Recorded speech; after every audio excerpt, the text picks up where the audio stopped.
Welcome back to the deep dive. Today we're actually stepping away from the usual news cycle. Hmm. We're going deep into something much older, really foundational, ancient wisdom aimed at, well, finding unity. Sounds ambitious. It is. We're unpacking some fascinating source material today. It's all focused on this idea of like an absolute common ground for everyone. Okay. Specifically, we're looking at something called the Seven Laws for a Beautiful Planet. Traditionally, they're known as the Noachide laws. Right. The laws associated with Noah, or Noach. Exactly. And the sources, right off the bat, they throw this incredible modern paradox at us. Which is? Well, on one hand, think about it. We're basically a single global organism now, aren't we? We share everything, resources, science, data. Every bite of knowledge, yeah. Connected instantly. But at the same time, we hold on to our distinctions, and rightly so. Our cultures, families, beliefs, these things matter deeply. They define us. So the mission, as these texts frame it, isn't about erasing all that.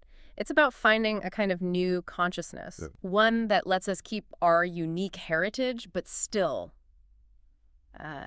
touch in harmony with the great orchestra of humanity. That's the phrase they use. Wow. That's quite poetic. And what's the solution they offer?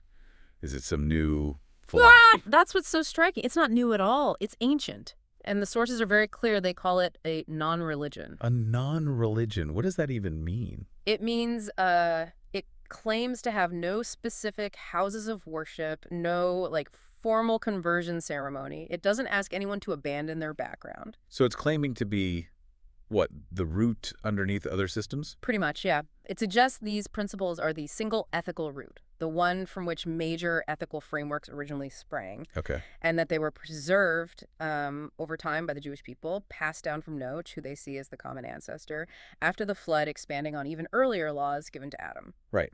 And the really key takeaway for us, for you listening, is that these aren't just, suggestions or relative truths. Definitely not relative. No, they're presented as absolute principles, like the solid ground that a truly sustainable world needs to be built on, not something that shifts with politics or opinion polls. And that idea of absolute is crucial.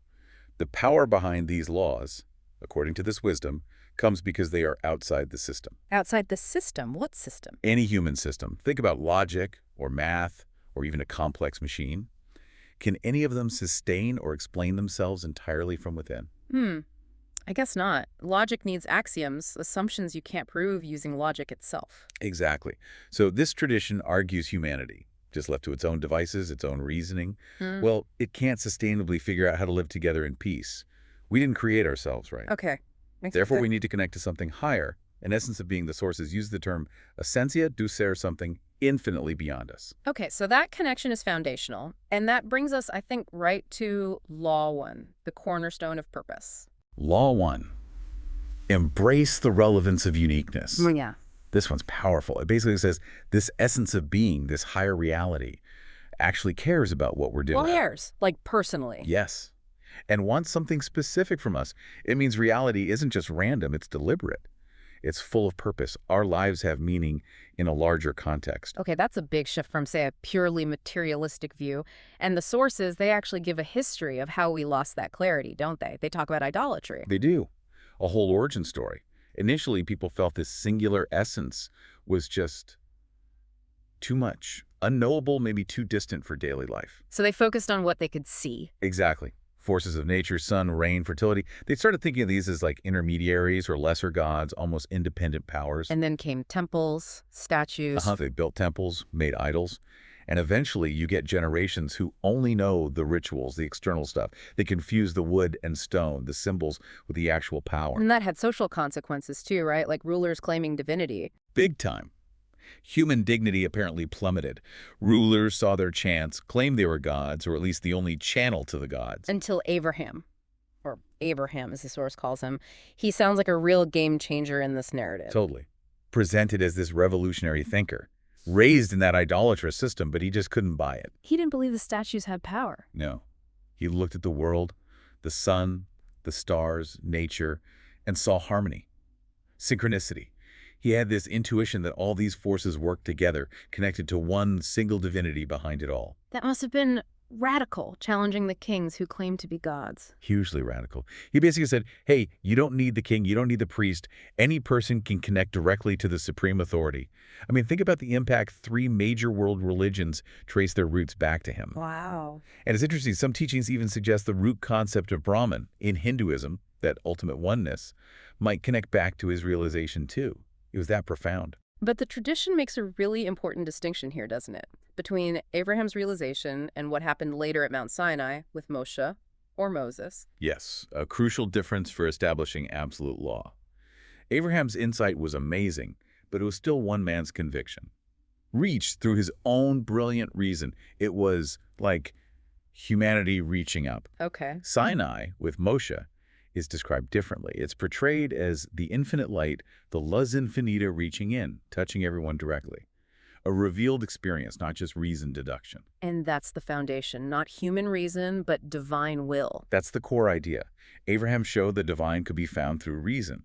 Sinai established that the ultimate basis for morality, for these laws, is the revealed will of the transcendent, something stable, not shifting human logic. Which sets up law, too, perfectly. Guard that this uniqueness is not denied. Right. Simply put, don't curse or deny the existence of that single, purposeful conductor of the universe. Don't pretend it's all just random chaos. And connecting this back to the bigger picture, the sources say this law is vital for, like, planetary survival, for society. Absolutely vital. The argument is stark.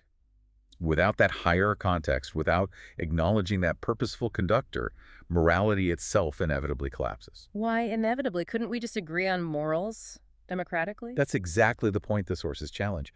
If there's no absolute standard of good and evil outside of human opinion, then what's morality based on? Power, consensus, what feels good. Precisely.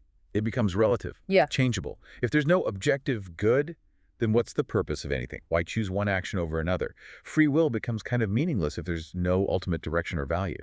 And the sources point to the 20th century as a terrifying kind of laboratory for this, a time when large parts of humanity consciously rejected or ignored that higher authority. You mean specific regimes? Yes. They explicitly cite examples like Nazi Germany, Stalinist Russia, Maoist China, Pol Pot's Cambodia, places where horrific, calculated atrocities were committed. But done in the name of human ideologies.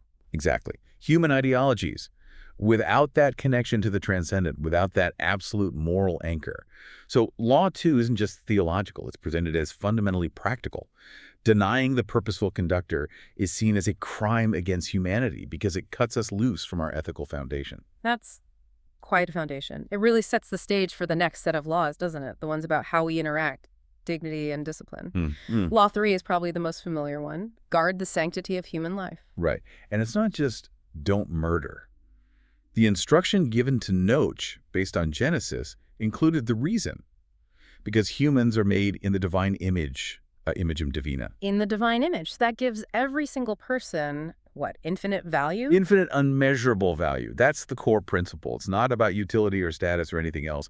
Just being human grants this inherent sanctity. And the implication of that is huge. I remember reading that the sources say destroying one life is like destroying a universe. Exactly. Because for that person, their entire reality, their universe of experience, ceases to exist. And the flip side is just as powerful. Saving or sustaining one life is like sustaining an entire universe of potential. That idea, it must have caused ripples through history. Oh, immense agitation and progress, as the sources put it.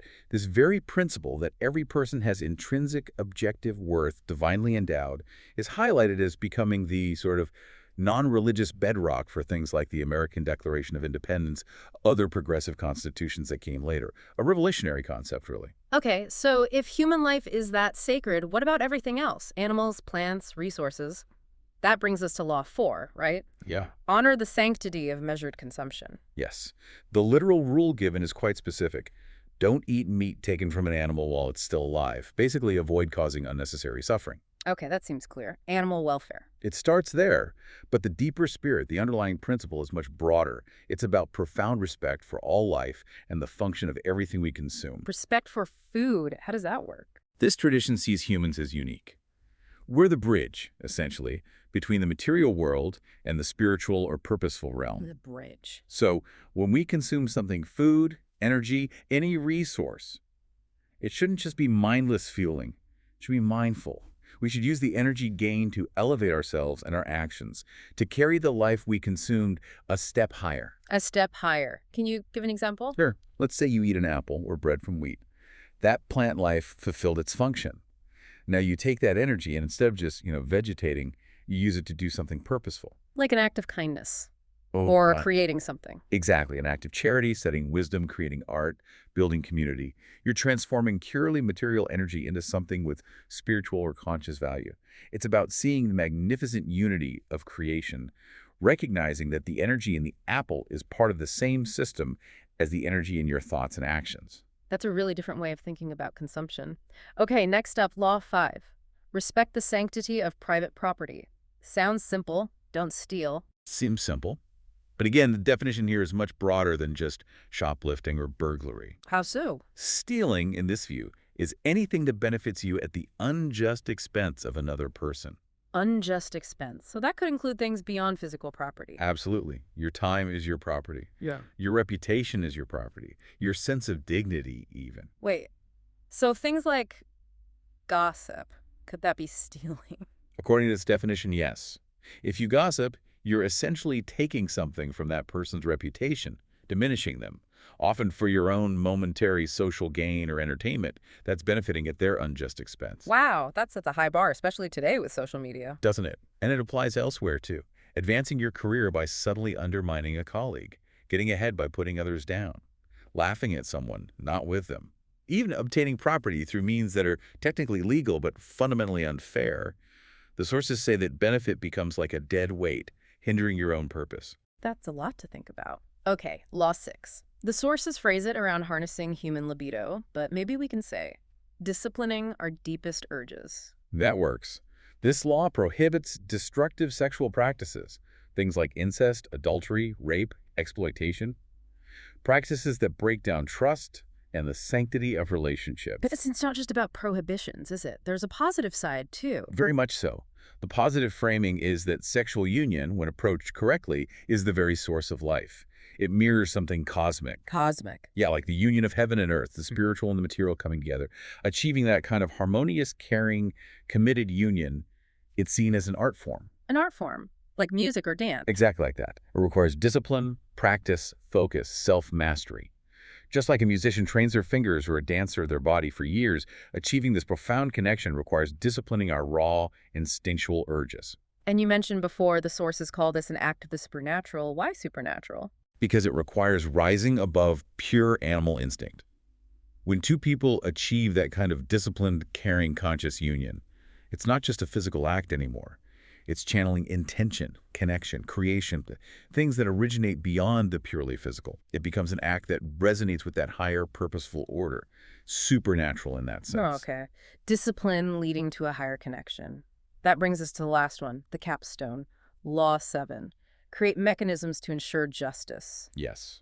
We have to actively build systems that guarantee justice in our world. And this is uniquely human, isn't it? The sources mention we're the only creatures needing courts. That's the idea. Animals, plants, they follow their ingrained nature, they fit into the ecosystem. Humans, with our free will, have this unique capacity to disrupt harmony, to act unjustly, to throw things out of balance. So we need courts and laws to correct ourselves. We need mechanisms, courts, laws, social norms to impose order and fairness. But it's more than just correction. According to this wisdom, we are actually meant to be partners in creation. Partners. Primarily through this act of establishing justice. We see injustice, we see oppression, we see imbalance. We can't just stand by passively. We have a responsibility to act, to judge fairly, to restore balance. Justice isn't just a social construct. It's seen as aligning reality with its underlying divine order. Like tuning an instrument. Yeah. Bringing things back into harmony. Exactly. Restoring the gyroscope, as you said earlier.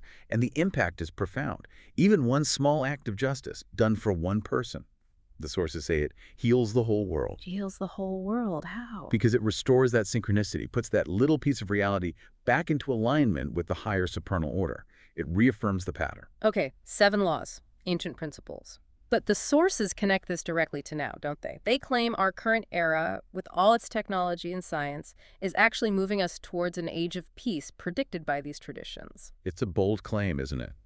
especially when technology often seems to amplify the problems like the gossip we talked about, or misuse of resources. Right. So how can technology be helping us move towards this? The argument is that technology provides the necessary infrastructure. For the first time ever, we literally have the know-how, as the sources say, Know-how for what? to feed everyone on the planet, to educate everyone, to enable near instantaneous global communication and dialogue between different cultures. The potential for unity is there, physically. Ah, so we have the tools, the infrastructure. Exactly. The missing piece, the sources insist, is the common ground, the shared ethical framework. And that framework can't just be something we vote on or agree to temporarily. No, because human consensus, they argue, is like dusty surface soil, easily blown away by the next political wind or social trend. The common ground needed has to be deeper, more stable, based on the absolute purpose of humanity and reality itself.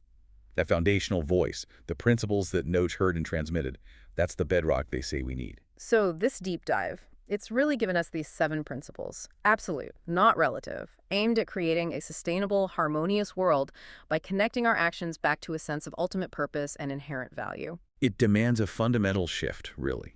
Moving away from defining right based only on human feeling or agreement, and towards defining it based on beliefs about the very structure of reality and our place in it. Which leaves us with a really powerful final thought drawn straight from these sources, something for you, the listener, to consider. Yes. If you really take seriously the foundation of all this, the idea that every single human life is equivalent to an entire universe. The whole world in itself. Right. If you truly internalize that, how does it fundamentally change the way you look at everything? How you approach conflict, how you think about what you consume, how you pursue justice, even in small ways, in your own life. Moving beyond relative reason to something absolute. That's the challenge. That's the potential these ancient laws lay before us right here, right now.